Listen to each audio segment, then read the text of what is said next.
Doctor Strange in the Multiverse of Madness finds Doctor Strange and the Scarlet Witch sharing more screen time than ever before. But what's their MCU relationship all about? And what's different in the comics? Spoilers for Multiverse of Madness ahead. Doctor Strange and the Scarlet Witch began their MCU tenure in an oddly similar fashion, introduced in the same film and through the same organization. Strange's first appearance was in name only during Captain America: The Winter Soldier, when Cap, Falcon, and Black Widow forced double agent Jasper Sitwell to confess who Hydra is targeting. Bruce Banner, Stephen Strange, anyone who's a threat to Hydra. Scarlet Witch is also introduced in Winter Soldier, in the film's mid-credits scene. Moving through a Hydra base, Baron Strucker tells a scientist about the organization's many experiments, finally revealing their greatest success: the twins Quicksilver and Scarlet Witch. The siblings are far from the confident, composed Avengers they would one day become, but it's clear nonetheless the innate power they possess. By the end of Winter Soldier, both Doctor Strange and Scarlet have officially entered the MCU, in both cases through Hydra agents discussing their grand plans. Perhaps the biggest difference between Doctor Strange and the Scarlet Witch is the source and style of magic they wield. Though both are world-class wizards, the two climbed to that peak from opposite sides of the magical mountain. Strange spent his first few decades in an entirely magicless world. I do not believe in fairy tales about chakras or energy or the power of belief. There is no such thing as spirit. It was only after a period of intense study and practice that Strange learned to wield magic, and the magic itself reflects that organized effort. As Kevin Feige told comicbook.com of Strange's magic, it's all about focus. It's all about pulling energies from other dimensions in an organized and purposeful fashion. Feige also compared Strange's orderly magic with Wanda's, noting that while Strange learned as an adult to write in the, quote, source code that shapes reality, Wanda was born with awesome and inexplicable power, forcing her to spend her whole life trying to control its chaos or work within it. Strange and Wanda both share one critically important facet in their magical development: an Infinity Stone. In Doctor Strange, the character is forced into a rushed curriculum, graduating to Master of the Mystic Arts somewhat by default when Caecilius' attacks warranted his conscription into the war. Likewise, Wanda was never formally educated, merely poked and prodded by scientists in between periods of self-study, as a child in Sokovia and again as a young woman at the Avengers compound.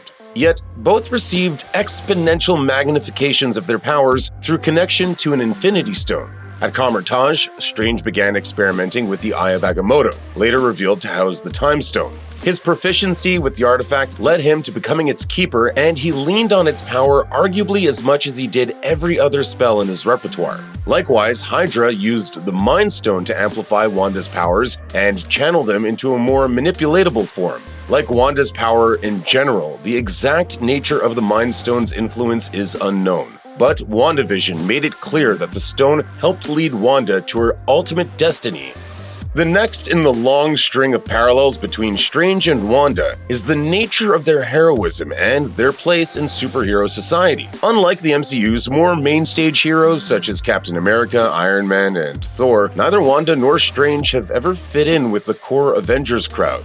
Strange's relationship with the Avengers is a relatively straightforward one. Strange has never been an Avenger, and what's more, during Infinity War, Stark makes Spider-Man an official Avenger right in front of Strange and never offers the Sorcerer the same status. Though Wanda did become an official Avenger at the end of Age of Ultron, her tenure was brief and marked by active opposition to the group. Before joining the team, she actively fought against them, first protesting against their presence in Sokovia, and then joining Ultron's campaign against them. And though she joined the Avengers in 2015's Age of Ultron, she left by 2016's Captain America: Civil War. Fighting against Iron Man's registered Avengers, she became a fugitive from the law and then a prisoner. Her subsequent enslavement of an entire town in New Jersey during WandaVision certainly didn't help her case for re-entry into the group. Though the two spellcasters never met during Infinity War, both participated in the defense of Earth and its Infinity Stones in similar conflicts, with each protecting their associated stone from pairs of Black Order enforcers. In New York City, Strange fought alongside Stark, Wong, and Spider-Man against the formidable duo of Cull Obsidian and Ebony Maw. His only goal was to protect the Time Stone from falling into the wrong hands, which he accomplished for a time. Similarly, Wanda fought alongside Vision, Cap, Black Widow, and Falcon against the duo of Proxima Midnight and Chorus Glaive. Her only goal was to protect the Mind Stone and the android whose head it was lodged in, which she also accomplished for a time. Both moved on to further battles, with Strange fighting on Titan and Wanda fighting in Wakanda. In both of their cases, the two sorcerers ended up coming face-to-face with Thanos himself, matching their might in one-on-one contests with the Mad Titan. For both Strange and Wanda, their Infinity War encounters with Thanos ended with grim, pragmatic choices that forced both to voluntarily lose that which they coveted the most. Throughout the film, Strange repeatedly expressed his commitment to safeguarding the Time Stone at any cost. If it comes to saving you, or the kid, or the Time Stone, I will not hesitate to let either of you die. Then, after searching millions of futures to find the key to defeating Thanos, Strange voluntarily hands him the stone.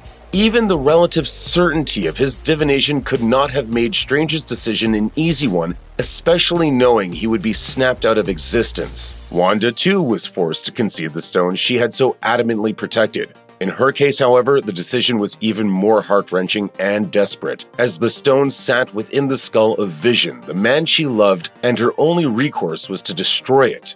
Through bitter tears, Wanda succeeded, fragmenting the stone and killing Vision. As if her trauma was not enough, Thanos then used the Time Stone to undo the entire sequence of events. When Infinity War ended, both Strange and Wanda were gone, snapped by Thanos into dust. Though both had played their parts admirably, they had failed to prevent Thanos from accomplishing his goal. Both were fated to make their grand return as Act 3 of Avengers Endgame commenced. Snapped back into existence by the Hulk, both fought in the Battle of Earth against Thanos and his armies. You took everything from me. I don't even know who you are. You will. Strange helped shield the entire battlefield from the destructive cannons of Thanos' flagship and single-handedly held back a flood that threatened to drown the heroes. Wanda, inflamed with rage at the death of Vision, used her powers to assault Thanos head-on and even proved herself the stronger power as she shattered the Titan's blade, fractured his armor, and nearly crushed him to death. One of the most tenuous but ultimately tantalizing links between Strange and Wanda involves the ancient spell tome known as the Darkhold and its possible existence throughout Marvel movies and TV shows. It began in Doctor Strange when multiple fans noticed one important spellbook noticeably absent. Then, when the infamous Darkhold appeared in Agents of S.H.I.E.L.D., fans connected the conspicuous dots. The book appeared again in WandaVision when Agatha Harkness used its secrets to enhance her own sorcery. Forging a chain from all these links, we reach the most likely conclusion that the Darkhold was stolen from the library at Kamar-Taj, where Strange studied and found its way to Harkness, who used it to manipulate Wanda during WandaVision. When we last saw Wanda before Multiverse of Madness, she was studying the book's dark, ancient secrets, making it clear that Strange would either find the book or detect its influence on Wanda. Strange's second movie, Doctor Strange in the Multiverse of Madness, sees the Good Doctor and the Scarlet Witch in direct conflict for the first time. Having delved deeply into the Darkhold, Wanda begins the film under the book's insidious influence. The multiverse, it's dangerous. She is cold, cruel, and wildly violent, and she brings all of that wickedness to the forefront in her quest to capture America Chavez and steal the young woman's ability to travel the multiverse. Her success would mean Chavez's death, and the death of another universe's Wanda, and potentially even the collapse of the entire multiverse, and naturally, that doesn't fly with Strange. The two wage a magical war across realities, with Strange giving his all to protect the multiverse, Chavez, and even Wanda herself. This is going to be fun. Ultimately, the witch's quest leads her to ruin, and in the process, the partial corruption of Strange as well. The film's final shot is Strange on his knees, struck with pain, and bearing the creepy third eye that we last saw on the evil version of Strange, corrupted by the Darkhold. But in the comics, this would be a physical manifestation of the Eye of Agamotto. In the comics, one recurring theme between the two is the doctor-patient relationship, which makes sense given Strange's medical degree and former career, and makes even more sense given Strange's comprehensive knowledge of all things arcane. The pairing of Strange's two fields of expertise makes him uniquely suited to handle ailments when it comes to fellow magical beings, and Wanda is no exception. Strange was on hand in Vision and the Scarlet Witch number 12 to deliver Wanda's twin baby boys. He was also the most effective at treating Wanda's psychosis in Avengers Disassembled, understanding her reality-manipulating symptoms better than any. Though his choice of treatment in the latter and its follow-up, House of M, arguably did as much harm as they did good, his strategy was nonetheless the most informed of anyone's.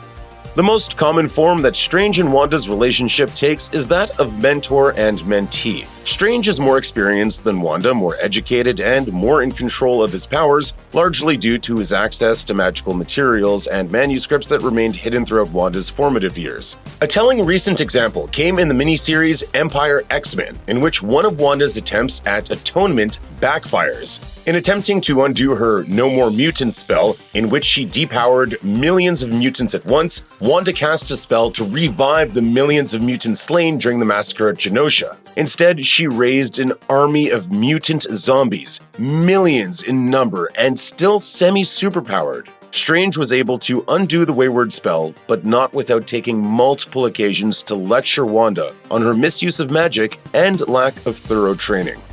The most recent relationship to form between Strange and Wanda is that of a coworker. In the ongoing series Strange Academy, Strange created a school for magically and supernaturally adept children to harness their innate gifts and study their craft. The school accepts students from all walks of life, death, and undeath, and so Strange hired a faculty even more varied and powerful than their pupils. In issue number 2, we learn that Wanda teaches a course for which she is uniquely qualified, known as Elements of Chaos Magic. The official course description lists Wanda as the foremost practitioner of the most volatile magic. Alongside professors more accustomed to the orderly side of magic, as well as elemental sorcerers like Magic and Damon Hellstrom, Wanda rounds out the Academy's staff well. Even more valuable is her experience in the dangers of uncontrolled emotions and using magic as an anesthetic. Check out one of our newest videos right here. Plus, even more Looper videos about Doctor Strange and the Multiverse of Madness are coming soon. Subscribe to our YouTube channel and hit the bell so you don't miss a single one.